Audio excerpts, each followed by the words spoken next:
Hi welcome to code friend you welcome next project in the JavaScript project series. और इस video में हम बनाने वाले हैं बीएमआई कैलकुलेटर।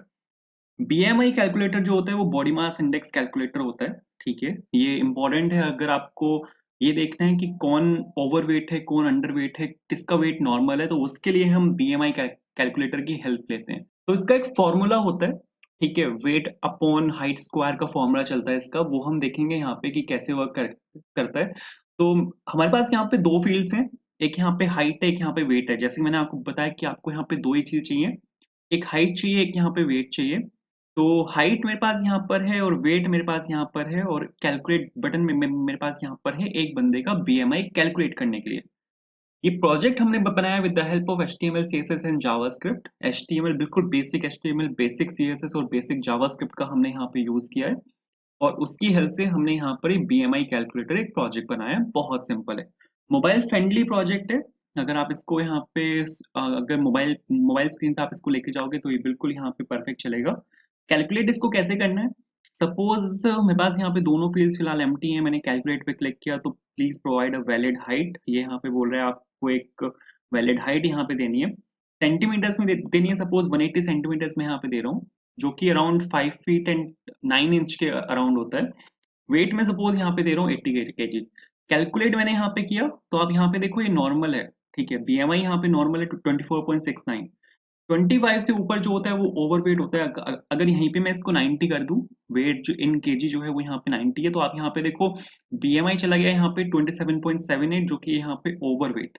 बीएमआई अगर सपोज मैं यहाँ पे 70 कर देता हूँ, तो कैलकुलेट मैंने क्लिक किया, 70 भी यहाँ पे नॉर्मल है 180 सेंटीमीटर के लिए। अगर मैं यहाँ पे वेट को 60 कर देता हूँ तो ये यहाँ पे अंडर वेट हो जाता है। तो 18.52 यहाँ पे इस केस में बीएमआई निकल के आया है, जो कि यहाँ पे अंडर वेट है।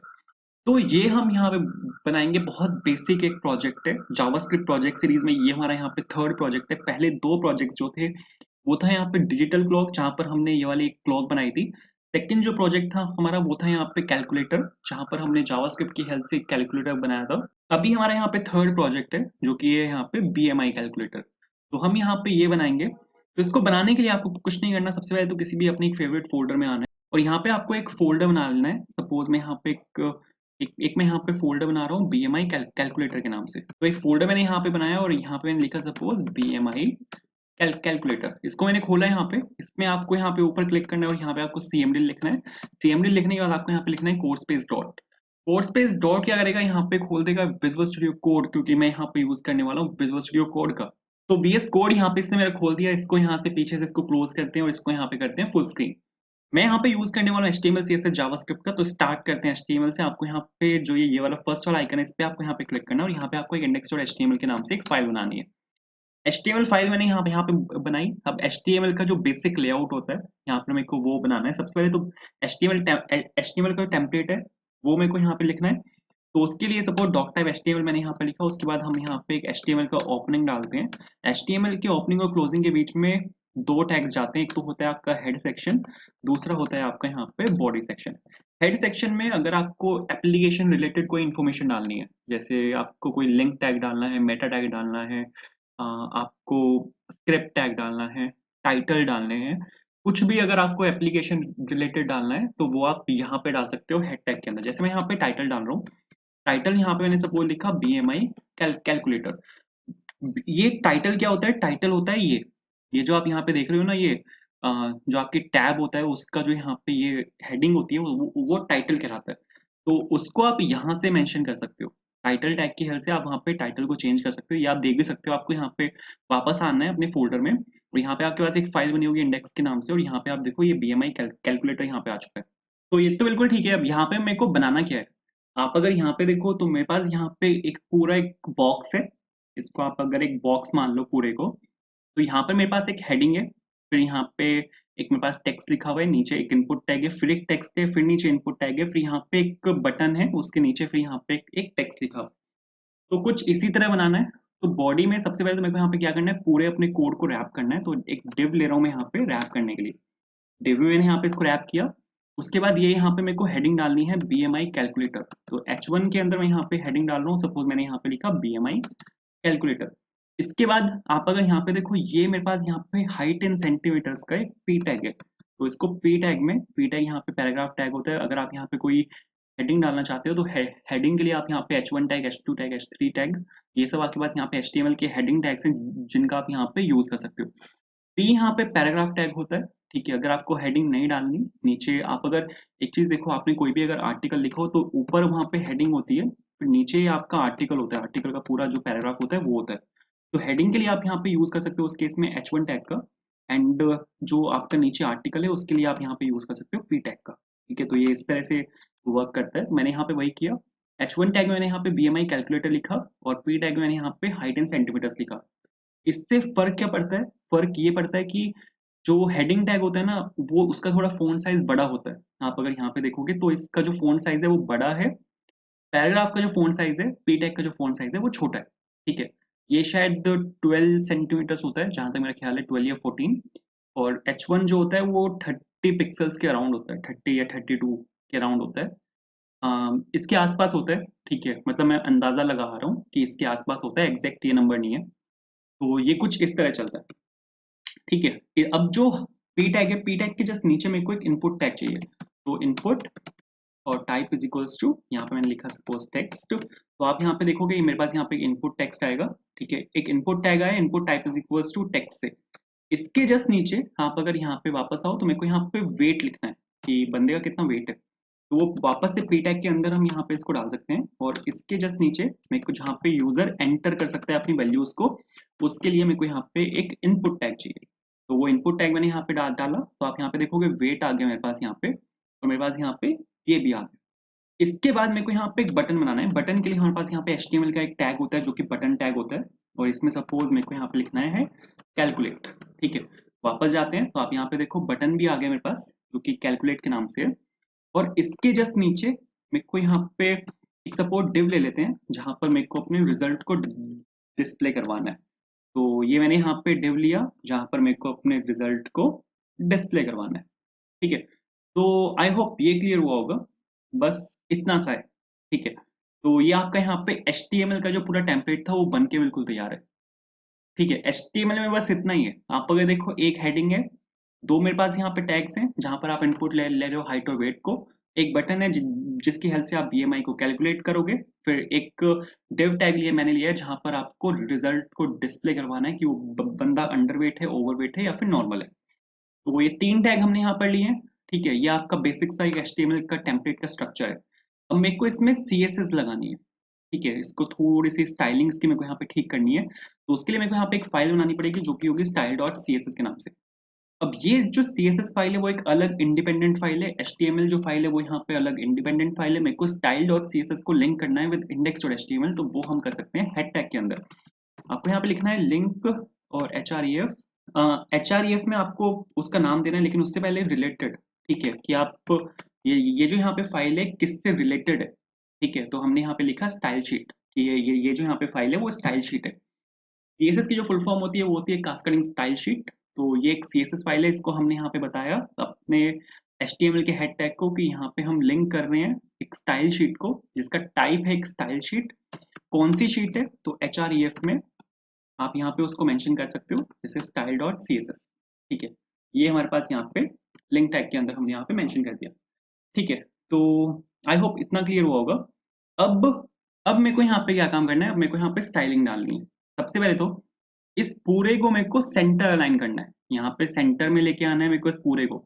तो आप अगर यहाँ पे देखो ये जो मेरा यहाँ पे पूरा है ये मेरा बॉडी टैग के अंदर है, ये जो मेरा सारा कोड लिखा हुआ है ये मेरा बॉडी टैग के अंदर लिखा हुआ है। तो अगर मैं सीधा बॉडी टैग में ही डाल दूं CSS, ठीक है, तो उससे हो जाएगा। तो मेरे को अपने पूरे कंटेंट को सेंटर अलाइन करना है, तो इसको बॉडी टैग को मैंने यहाँ पे पिक किया। बॉडी यहाँ पे एक HTML का टैग है, HTML टैग को आप यहाँ पे डायरेक्टली लिख सकते हो ऐसे ही। तो मैंने यहाँ पे बॉडी टैग लिखा।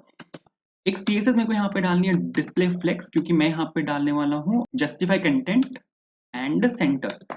जस्टिफाई कंटेंट सेंटर जो प्रॉपर्टी होती है वो आपके पूरे कंटेंट को उठा के सेंटर अलाइन कर देगी, लेकिन ये जो प्रॉपर्टी होती है वो डिस्प्ले फ्लेक्स की प्रॉपर्टी होती है। तो आपको पहले यहाँ पे डिस्प्ले फ्लेक्स डालना पड़ेगा, उसके बाद आपको जस्टिफाई कंटेंट सेंटर डालना पड़ेगा, बिना इसके वो वर्क नहीं करेगा। तो अगर मैं आपको यहाँ पे सेव करूँ, इसको सेव करके वापस आओ चला के देखो, तो आप यहाँ पे देखो इस केस में सेंटर अलाइन हो चुका है, ठीक है। अब मेरे को यहाँ पे क्या करना है, इसको मेरे को एक बॉक्स का लुक देना है, इसको थोड़ा सा ऊपर से नीचे लेके आना है।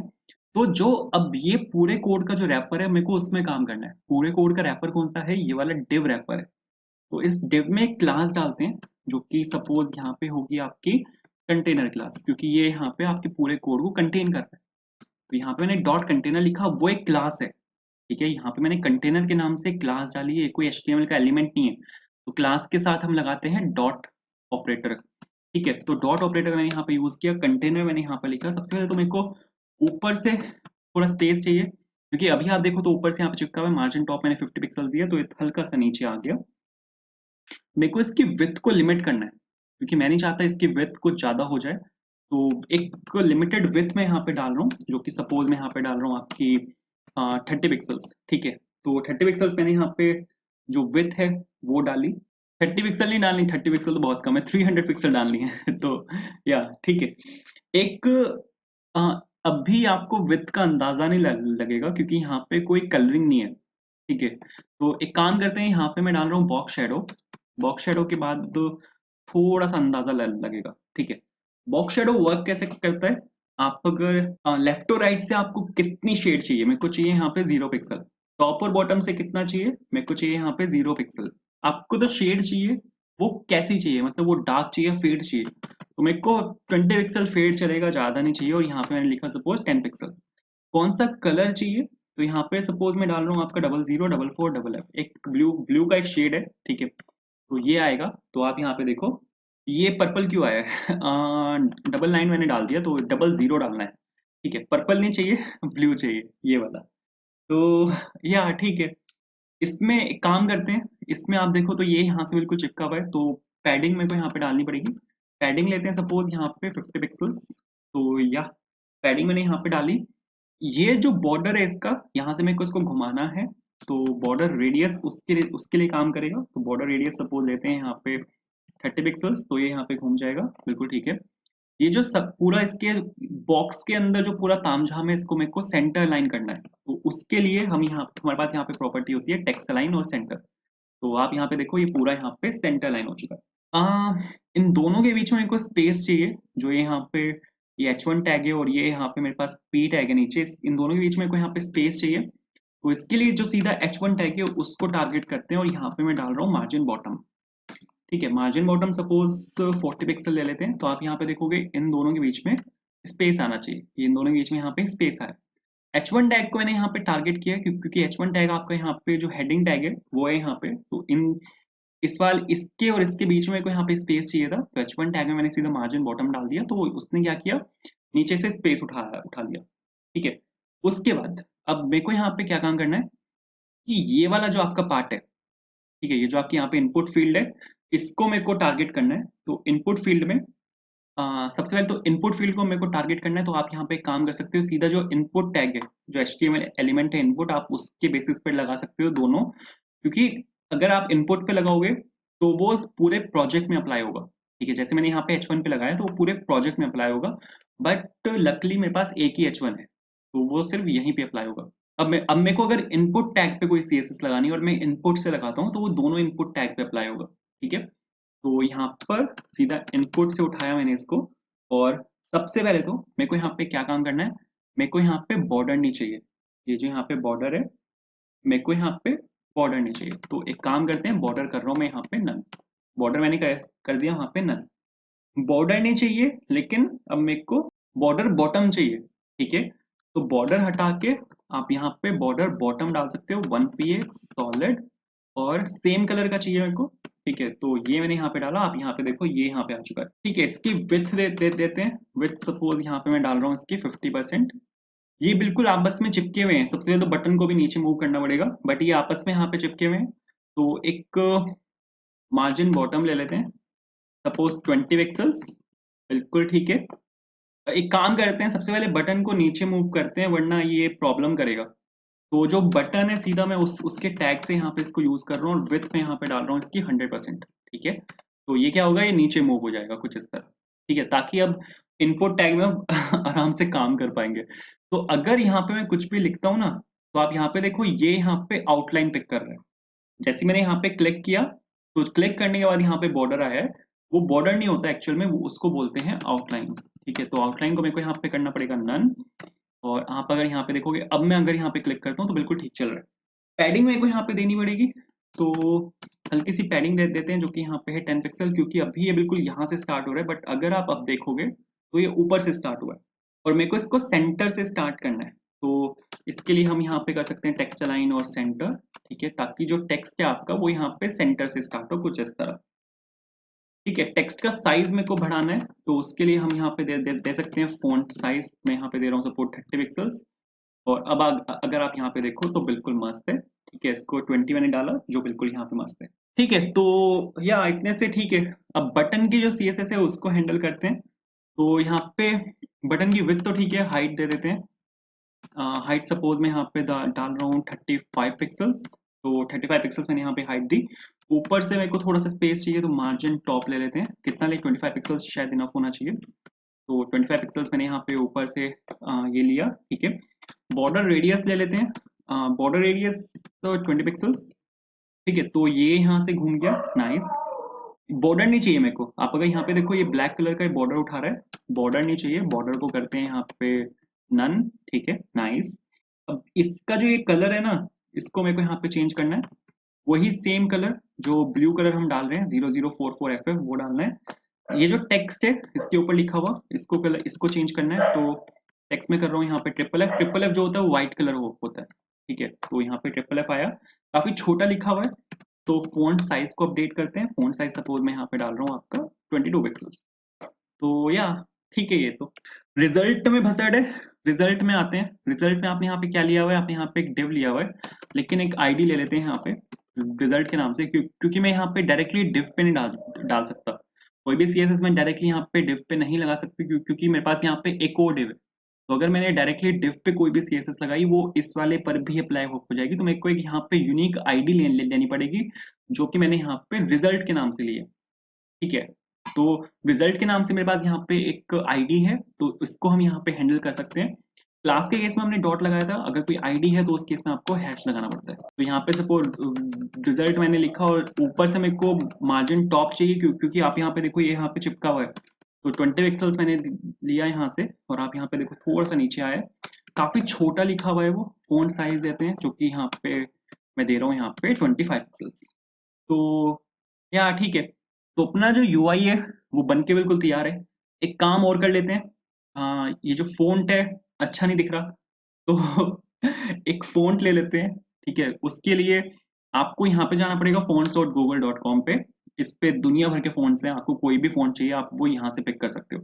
ठीक है, कोई भी अगर आपको फ़ॉन्ट चाहिए तो वो आप यहाँ से पिक कर सकते हो। जैसे मेरे को जो फ़ॉन्ट चाहिए वो चाहिए मेरे को ओपन सांस।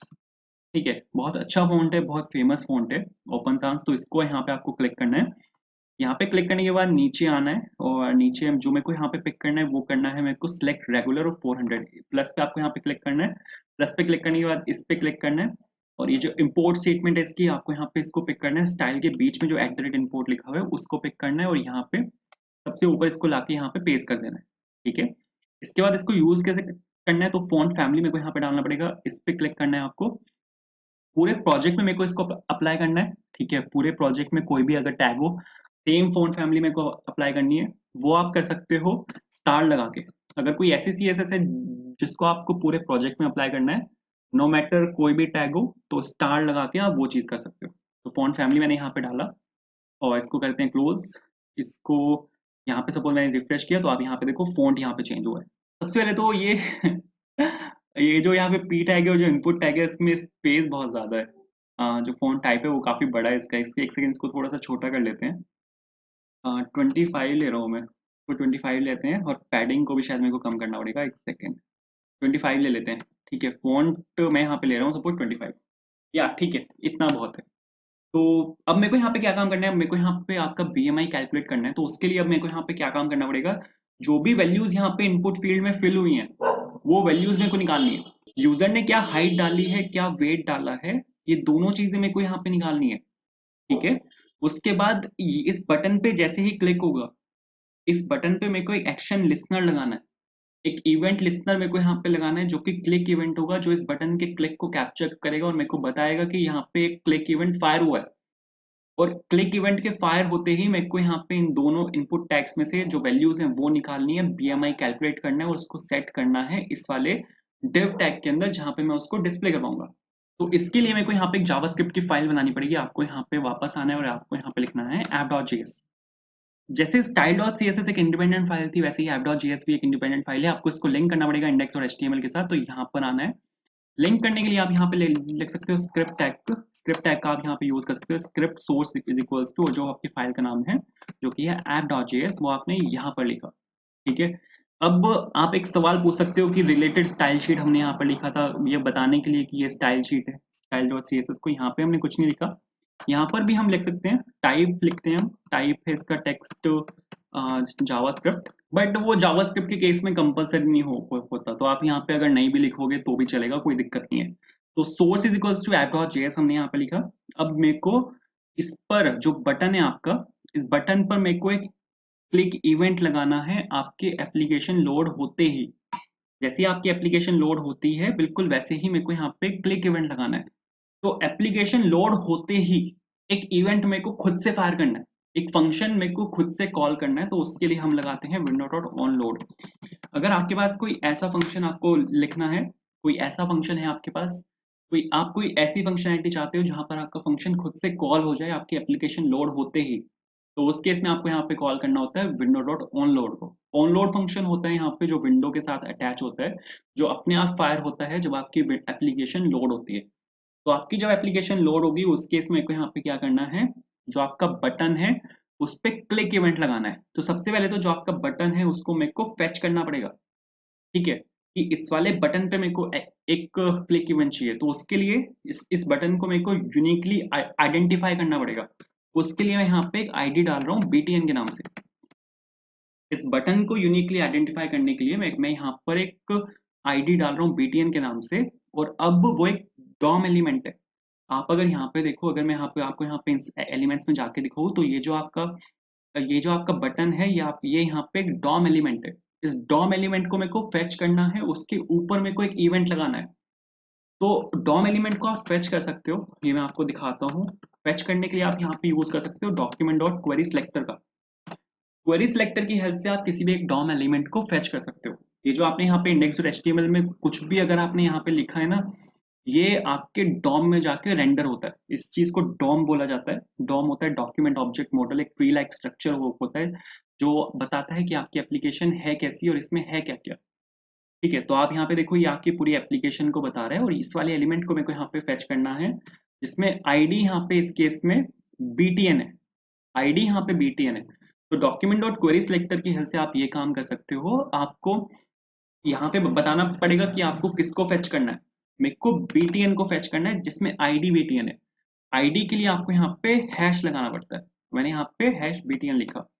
इसको कंसोल कराया मैंने आपको दिखाने के लिए कि ये क्या प्रिंट करता है। और आप यहाँ पे देखोगे कि ये पूरा बटन एलिमेंट प्रिंट करेगा। अगर मैं आपको यहाँ पे रिफ्रेश करके दिखाऊं, सबसे पहले तो आप यहाँ पे एक चीज नोटिस करोगे, जैसे ही मैंने इसको रिफ्रेश किया तो मेरी एप्लीकेशन यहाँ पे लोड हुई। एप्लीकेशन लोड होते ही window dot on load button, window dot on load function खुद से फायर हुआ है।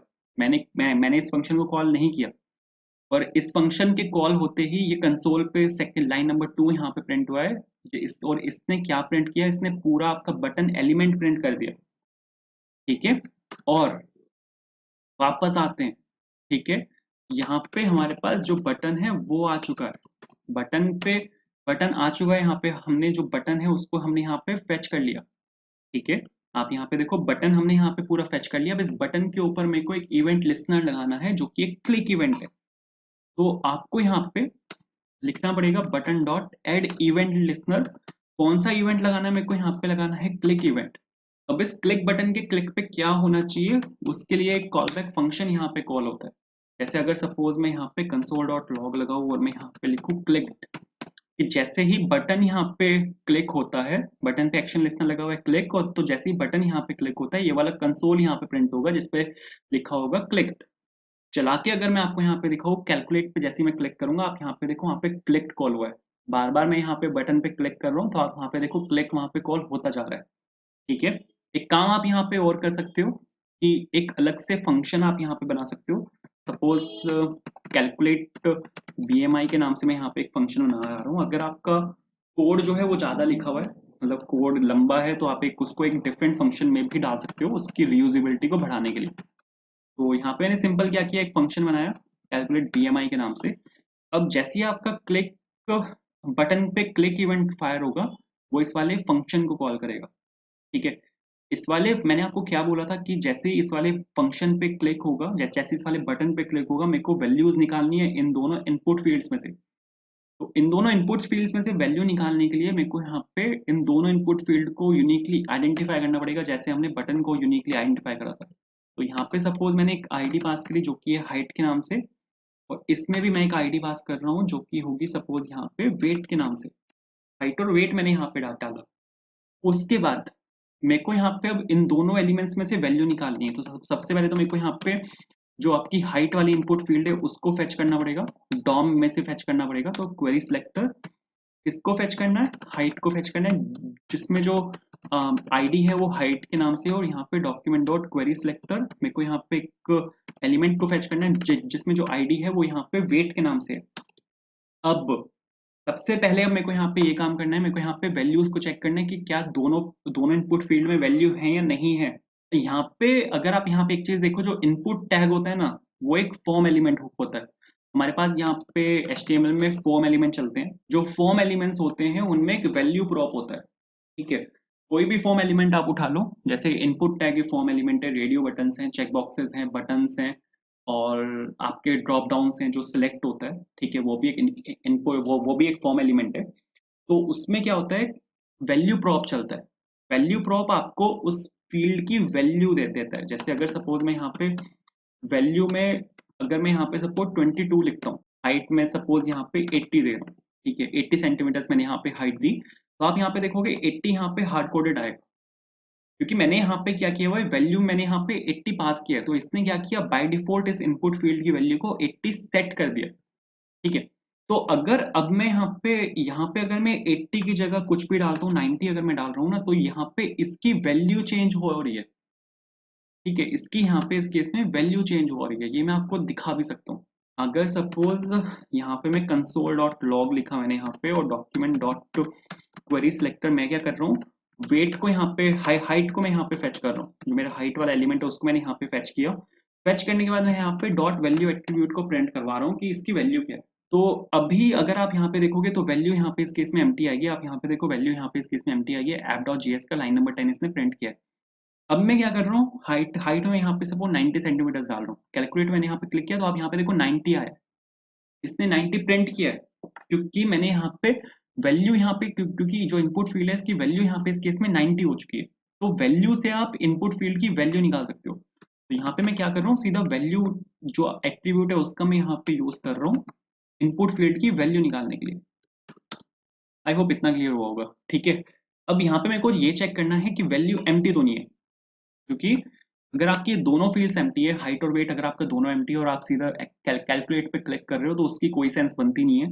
तो उस केस में मेरे को यहाँ पे एरर दिखाना है कि आपकी हाइट फील्ड एम्प्टी है या फिर आपकी वेट वाली जो फील्ड है वो यहाँ पे एम्प्टी है। तो इस केस में हम यहाँ पे एक चेक लगा सकते हैं कि अगर आपकी जो हाइट है उसमें वैल्यू नहीं है, मतलब ये यहाँ पे एक्सप्लेनेशन मार्क के साथ यहाँ पे ये चेक होता है, ये अनडिफाइंड चेक कर लेगा, नल चेक कर लेगा, नल चेक है, अनडिफाइंड चेक है, और एम्प्टी स्ट्रिंग चेक है। ये तीनों चीजें यहाँ पे चेक कर लेगा, और जीरो भी चेक कर लेगा साथ में। ठीक है, कि आपने वहाँ पे जीरो तो एंटर नहीं किया।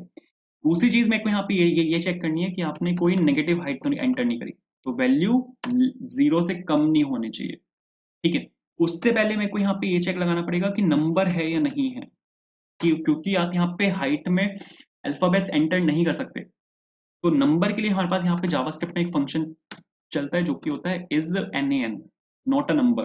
nan की यहाँ पे फुल फॉर्म है नॉट अ नंबर। तो यहाँ पे आप इसके अंदर हाइट अगर चेक करोगे तो ये तीनों चीजें चेक कर लेगा। यहाँ से चेक हो रहा है undefined, null and empty string and zero. यहाँ से चेक हो रहा है कि वो नंबर होना चाहिए, अल्फाबेट नहीं होना चाहिए। यहाँ से चेक हो रहा है कि वो लेस देन जीरो नहीं होना चाहिए। अगर ये तीनों केसेस हैं, ठीक है, अगर ये यहाँ पे ट्रू हो जाते हैं कोई भी केस यहाँ पे, तो उस केस में आपको यहाँ पे क्या करना है, ये जो रिजल्ट वाले यहाँ पे फील्ड है इसमें आपको एक टेक्स्ट यहाँ पे दिखाना है कि आपकी जो इनपुट फील्ड है वो इनवैलिड है। तो उस केस में आपको यहाँ पे जो आईडी आपने यहाँ पे रिजल्ट डाली हुई है इसको आपको यहाँ पे फेच करना पड़ेगा, ठीक है। तो इसको फेच कर लेते हैं, सपोज कॉन्स्ट रिजल्ट के नाम से is equals to document dot query selector. तो यहाँ पे मैंने रिजल्ट लिखा और बिल्कुल ठीक है। अब यहाँ पे मेरे को वैल्यू डलवानी है, तो रिजल्ट डॉट इनर टेक्स्ट का आप यहाँ पे यूज कर सकते हो। अगर आपको कोई भी वैल्यू डलवानी है तो आप यहाँ पे इनर टेक्स्ट का यूज कर सकते हो। सपोज मैंने यहाँ पे हेलो लिखा, कैलकुलेट बटन पे क्लिक किया तो आप यहाँ पे देखो यहाँ पे हेलो आया। तो कुछ इस तरह से आप यहाँ पे इसको लिख सकते हो। दो एट्रीब्यूट्स का आप यहाँ पे यूज कर सकते हो, एक तो होता है इनर टेक्स्ट, एक होता है इनर एचटीएमएल, ठीक है। दो चीजें यूज होती हैं, इनर एचटीएमएल भी यूज होता है। सेम काम है, कैलकुलेट पे जैसे मैं क्लिक करूंगा उसने भी यहाँ पे हेलो को इससे रिप्लेस किया है। लेकिन जो इनर एचटीएमएल है वो तब यूज करते हैं हम अगर आपको कोई इसमें वो डालना है, कोई अगर आपको HTML का एलिमेंट अगर यहाँ पे डालना है तो इनर HTML का हम यहाँ पे यूज करते हैं उस केस में। जैसे सपोज मैं यहाँ पे कैलकुलेट का यूज करूंगा तो आप यहाँ पे देखो यहाँ पे H1 आया, ठीक है। ये काफी बड़ा हो गया इस केस में, तो यहाँ पे आप देखो इसने H1 डाला है यहाँ पे, ठीक है। तो इस केस में हम यहाँ पे इसका यूज करते हैं इनर HTML का। बट अगर आप H1 के साथ इनर इनर टेक्स्ट का यूज करोगे तो ये इसको एज इट इज प्रिंट कर देगा आपके H1 को। तो अगर सपोज यहाँ पे मैं दिखाऊं मैं, तो इसने H1 को एज इट इज यहाँ पे प्रिंट कर दिया। तो अगर आपको टेक्स्ट डिस्प्ले करवाना है तो हम यूज करते हैं इनर टेक्स्ट का। अगर आपको टेक्स्ट के साथ HTML भी डलवाना है तो उस केस में हम वहाँ पे यूज करते हैं इनर HTML का। तो यहाँ पे प्लीज प्रोवाइड वैलिड हाइट। तो यहाँ पे मैं सिंपल एक टेक्स्ट डाल रहा हूँ कि please provide a valid height. अगर आपने हाइट अगर आपकी एम्प्टी है तो please provide a valid height, ठीक है। एल्स इफ सेम चेक मेरे को डालनी है यहाँ पे वेट, वेट के लिए भी। तो सपोज WEIGHT और वेट और इज NAN और यहाँ पे हमने लिखा वेट, ठीक है। और वेट जो है आपका वो 0 से कम नहीं होना चाहिए, ठीक है। अगर ऐसा कुछ है तो रिजल्ट डॉट इनर टेक्स्ट और प्लीज प्रोवाइड, ठीक है। ये इसका आप यहाँ पे यूज कर सकते हो। एक और चीज है कि जैसे आपको पता है कि आपके दोनों फील्ड्स में नंबर से जाएंगे, ठीक है। इसमें भी नंबर जाएगा, इसमें भी नंबर जाएगा। तो input type is equals to text ना लिख के हम यहाँ पे नंबर भी कर सकते हैं। ये क्या करेगा, ये अल्फाबेट्स को डिस्ट्रिक्ट कर देगा। जैसे अगर मैं आपको यहाँ पे दिखाऊं, मैं यहाँ पे अल्फाबेट एंटर कर रहा हूँ बट हो ही नहीं रहा, ठीक है। मैं यहाँ पे अल्फाबेट एंटर करने की लगातार कोशिश कर रहा हूँ बट ये एंट्री ही नहीं करने दे रहा। नंबर में एंटर करता हूँ तो नंबर ही एंटर करने देगा। और यहाँ पे आप इसको जो कीबोर्ड की अपर एरो की होती है, लोअर एरो की होती है, उससे आप इसको कम ज्यादा भी कर सकते हो। तो ये आप यहाँ पे एक इंप्रूवमेंट कर सकते हो कि इसको input type equals to text ना लिख के नंबर कर सकते हो, क्योंकि हमें यहाँ पे सिर्फ नंबर ही इनपुट करवाने हैं। तो इससे हो जाएगा, ठीक है। अब यहाँ पे मेरे को BMI कैलकुलेट करना है। अगर यहाँ पे आप देखो तो मेरे पास यहाँ पे हाइट भी है, मेरे पास यहाँ पे हाइट है, मेरे पास यहाँ पे वेट भी है। और मेरे को यहाँ पे सिंपल BMI कैलकुलेट करना है। एक और चीज है कि अगर यहाँ पे आपने एरर शो करवा दिया तो यहीं से ही आपको फंक्शन को रिटर्न करना है, आपको उसको आगे बढ़ने नहीं देना, ठीक है। तो फंक्शन आपका यहीं से रिटर्न हो जाएगा। अगर फंक्शन आपका रिटर्न नहीं होता तो उस केस में आप यहाँ पे BMI को कैलकुलेट कर सकते हो। BMI कैलकुलेट करने का जो फॉर्मूला है वो आप यहाँ पे देख सकते हो, गूगल करोगे सिंपल, ठीक है। ये आपको दे देगा यहाँ पे कैलकुलेट BMI फॉर्मूला। और आप यहाँ पे देखो weight in kilograms divided by height in metre squared, ठीक है। तो weight in KG divided by height in metre square. तो सबसे पहले तो आपने यहाँ आपको यहाँ पे क्या करना है, weight divided by height in metre square. तो हाइट मीटर स्क्वायर है तो आपको यहाँ पे हाइट इंटू हाइट करना पड़ेगा। और हमने यहाँ पे जो हाइट है उसको हमने यहाँ पे इनपुट करवाया इन सेंटीमीटर्स, तो आपको यहाँ पे इसको मीटर्स में चेंज करना पड़ेगा। तो सर आपको यहाँ पे इसको डिवाइड करना पड़ेगा, एक सेकेंड, आपको यहाँ पे इसको डिवाइड करना पड़ेगा with 100, because 1 metre is equals to 100 centimetres. But यहाँ पे आपके पास मीटर स्क्वायर है तो यहाँ पे आपको लगाना पड़ेगा 10,000, ठीक है, क्योंकि हाइट इंटू हाइट है। तो 100 इंटू 100, और इसको मेरे को टू डेसिमल प्लेसेस तक इसको मेरे को फिक्स करना पड़ेगा, क्योंकि जो BMI आएगा आपका वो सपोज 26.2 आया है सपोज, तो 26.2222222 वो लगाता चला जाएगा।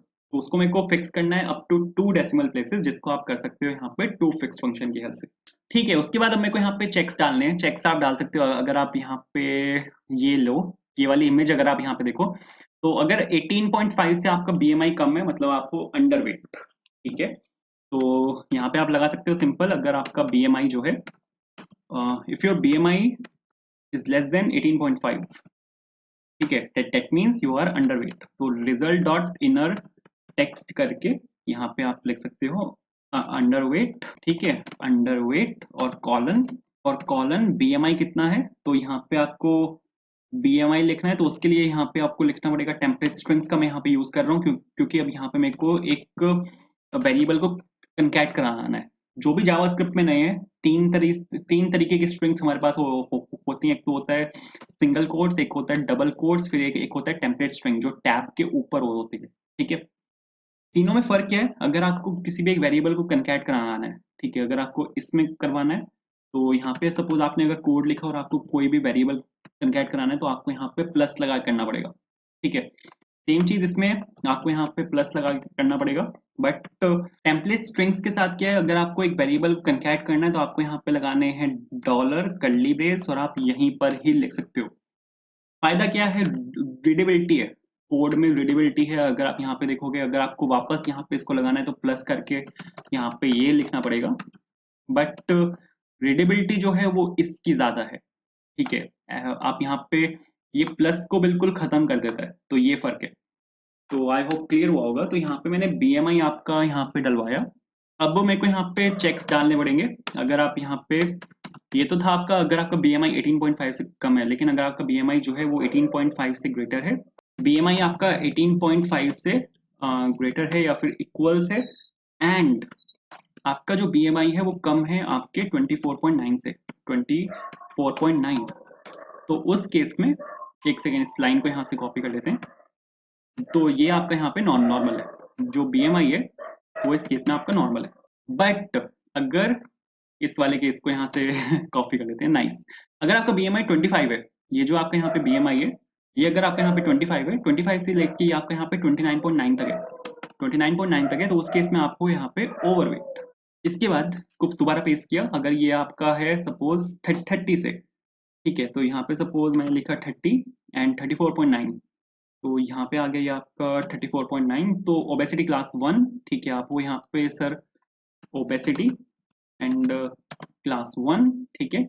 अगर नहीं है यहाँ पे तो वापस आते हैं यहाँ पे नीचे, इस केस में 35 से एंड ये है आपका यहाँ पे 39.9 तक, तो 39.9, तो ये है आपका ओबेसिटी क्लास 2। तो यहाँ पे सर लिखते हैं ओबेसिटी, नाइस। अगर ऐसा नहीं है तो अगर आपका ग्रेटर देन 40 है, मतलब एल्स वाले सारे केसेस, तो यहाँ पे सिंपल लिखते हैं एल्स, एल्स में आ जाएगा एक्सट्रीम ओबेसिटी। तो यहाँ पे सर एक्सट्रीम केस है, ठीक है, तो ओबेसिटी, ठीक है, तो नाइस। तो इतना अगर आप यहाँ पे लिख दोगे तो इतने से हो जाएगा। चला के देखते हैं। तो आई गेस चलना चाहिए। हाइट अगर सपोज मैंने यहाँ पे डाली 178 और वेट मैंने यहाँ पे डाला 80, कैलकुलेट किया तो अंडर वेट 0.00 कुछ भसड़ है। ओ मिल गया मेरे को भसड़, इसको यहाँ पे मेरे को ये लगाना है, माय बैड। आपको सिर्फ इस वाले पार्ट को डिवाइडेड बाय 10,000 करना है, पूरे को डिवाइड बाय 10,000 नहीं करना। तो अब हो जाएगा 178, वेट सपोज 80, कैलकुलेट करते हैं, ओवर वेट 25.25, ठीक है। एक काम और करते हैं, ये जो यहाँ पे रिजल्ट लिखा हुआ है इसको हटाते हैं क्योंकि वो वहाँ पे लिखा हुआ अच्छा नहीं लग रहा है, इनिशियली एम्प्टी होना चाहिए। अगर सपोज यहाँ पे मैंने लिखा 178 एंड इसको सपोज लिखते हैं 70, कैलकुलेट किया, ये आपका नॉर्मल है, ठीक है। वेट ले लेते हैं सपोज यहाँ पे 60, तो ये भी आपका यहाँ पे नॉर्मल है। वेट ले लेते हैं सपोज यहाँ पे 50, तो ये आपका यहाँ पे अंडर वेट है। अगर सपोज वेट में ले लेता हूँ यहाँ पे 110, तो ये ओबेसिटी क्लास 1, वेट ले लेता हूँ 130, तो ये एक्सट्रीम ओबेसिटी, एंड वेट ले लेता हूँ 120, तो ये ओबेसिटी क्लास 2, नाइस। तो सर बीएमआई आपका यहाँ पे बिल्कुल बढ़िया चल रहा है। तो आई होप क्लियर हुआ होगा, ठीक है। एंड अगर आपको वीडियो पसंद आई है लाइक करना, चैनल पर अगर आप नए हो, आपने अब तक सब्सक्राइब नहीं किया, please hit the subscribe button, and thank you so much for watching this video. Have a good day.